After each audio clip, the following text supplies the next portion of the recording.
I See You, I Hear You was a day-long event that centred on early years arts practice.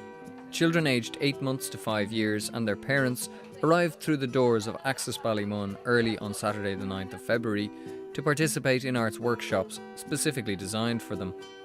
The day gathered together professionals working across the early years sector to observe firsthand the experience of the children who engaged in music, visual art or drama workshops during the morning.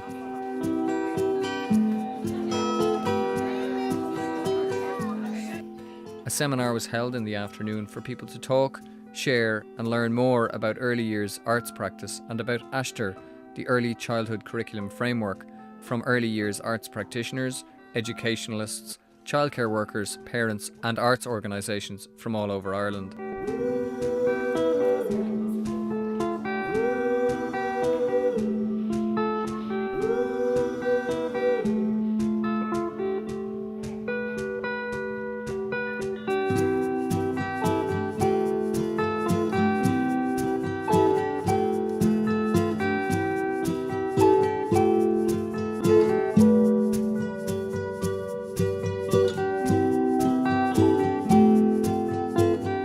I See You, I Hear You is an early years arts event, and the key three aims of the day was about bringing early years practitioners together in one space to actually see early years arts in practice and to talk about how we can move this and develop it further. The second aim would be to focus on the relationship between the child, the artist, and the parent or teacher or the childcare worker. And what is key is that that triangular relationship is crucial to the development of early years arts practice. And finally, the third aim was actually just to highlight the importance of the early years child and how important those few years are in the long-term development for that child, in not just in academic terms, but in the holistic well-being and development of a child. It's so important because it encourages young children to be themselves. It gives them confidence, allows them to express themselves, to create their own little images probably in a more reality situation. And sure, I mean it allows them to dream and to put it in, in some way transfer those dreams onto paper or in performance, whether it is music or art or whatever.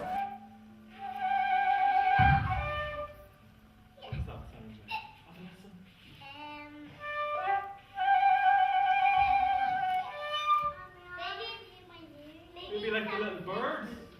Like the little birdie wings. Listen.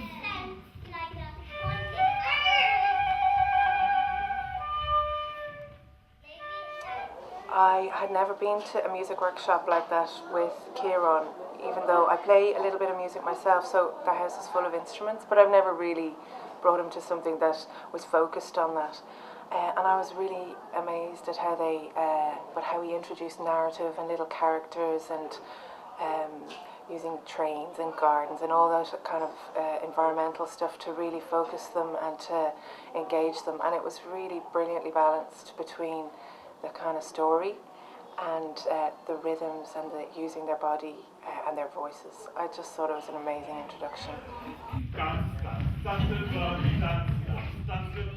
That relationship between the child, the carer or the parent or the teacher and the artist, it's that relationship. Each one informs the other, because the children are in the environment with the parent or the educator or the childcare professional for most of its time, and an artist needs to be able to understand that environment. And when you're working with the early years children, you have to be very open, you have to be very honest. The children are very quick to tell you if they like something or they don't like something, and it's built on trust. And they know the teacher, and when the teacher is hugely enthusiastic, or the parent, the children are even more involved with it. And so it becomes a process where everybody is involved, and when everybody is gaining something hugely worthwhile, then that in itself becomes a much more enriching project to be involved in. Space to talk together from the very beginning, truth and honesty, and a willingness on the part of the teacher and the artist to actually communicate together about what it is they actually do. I think without the teacher having a full understanding of what an artist is and what they do, and the potential for an artist in a setting, an educational setting, I think they're missing an opportunity. It's a holistic kind of situation, really, and it's a very open and exploratory one that we would like to kind of create, so that the child, the artist, and the teacher are all kind of investigating something together, rather than having a predefined outcome. I think Astra allows us to see the child as a whole. Before, parents and caregivers would have been thinking to children of their 1, 2, 3, their ABC. Now we focus on their identity, their belonging, communication they make, their exploring, their thinking, and their well-being as a whole as well in the child. We use the Astra framework for testing tiny voices, to test how a musician, when he goes into, or she goes into a childcare setting. And as part of Tiny Voices, we commissioned a research process that tested each of those and identified concrete examples. It was a 16-week program. So that's kind of built for us a tool of looking at how music is a key component of, or can be a potential key component of the Astra curriculum. The child wants to watch, the child wants to listen, the child wants to engage in a quiet way with a beautiful performance.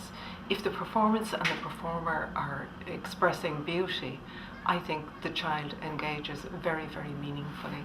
And I think that it's quite a different encounter from the participative one, but I think it is equally of value to the child in all sorts of ways, in making them happy and making them creative, and also in opening pathways in their brains which encourage their own creativity.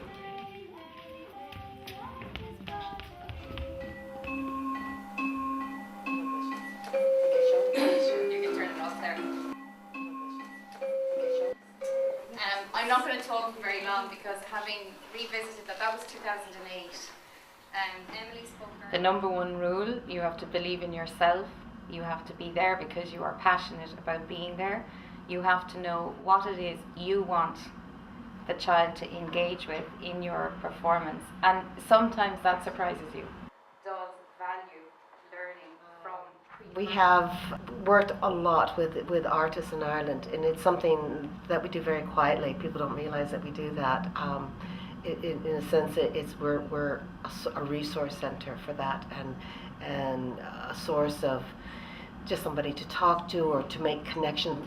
The connecting element is very strong in our organisation. So we run a festival, we present Irish work, we present international work, but all year long we are talking to people, connecting them with other people, listening to them, listening to ideas, advising. So it's a great place to be, really. It's a wonderful place to be. An egg? Is the egg asleep? Our priority for Kids Zone is actually the engagement on the ground between the artist and the child.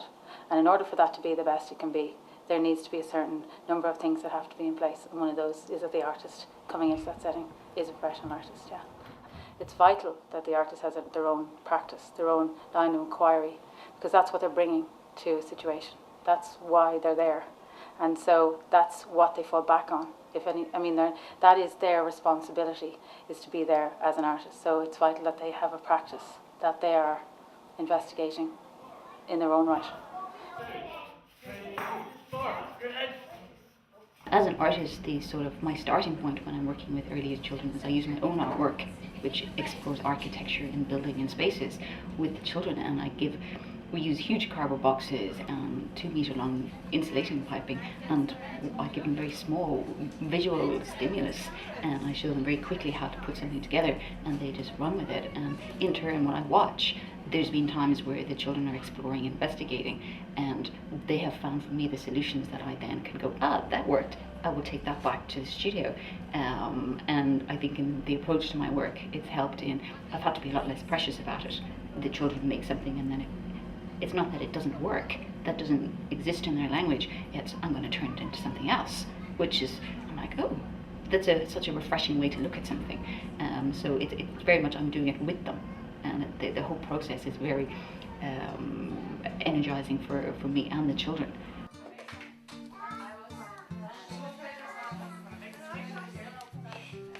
As a performer, I think if you begin by engaging with groups, by engaging with the children and understanding what it is at that age that makes them tick, then you can fly as an artist with that little seed. It's really important to, because sitting down, like that's what I do, but I think for parents that can be hugely intimidating for a start. They can feel really, really uncomfortable. They might be completely out of their comfort zones. So it's as important sometimes to get the parents or guardians or whoever it might be warmed up and relaxed, and that can take a little while. And once that happens, that 40 minutes, that 50 minutes it's a special time that they can be together. You know, a lot of the time the weeks might fly by, and I think even though it's just 40 minutes, it's 40 minutes of when they can really sing together, play music together, and have a good time. So I always feel that the parents' engagement is really, really important to the workshop. And if they're sitting back, it's like, please come into the circle. I would say it was relatively challenging for them, but not with much pressure or anything. I also think that kind of learning, embodied learning, the next time you do it, you know, you're much more able to do it if you sleep on it. They were completely happy, and they were, I mean, usually Kieran, when he's happy, he just bounces, you know, like, and that's exactly what was happening at the end. So, and I think it was the same for all the children. So that was an absolutely embodied expression of just satisfaction. For me to be able to engage that way with my own child, with other parents, it was a very satisfying experience. I moved between the 3 workshops because I wanted to try and see a bit of each.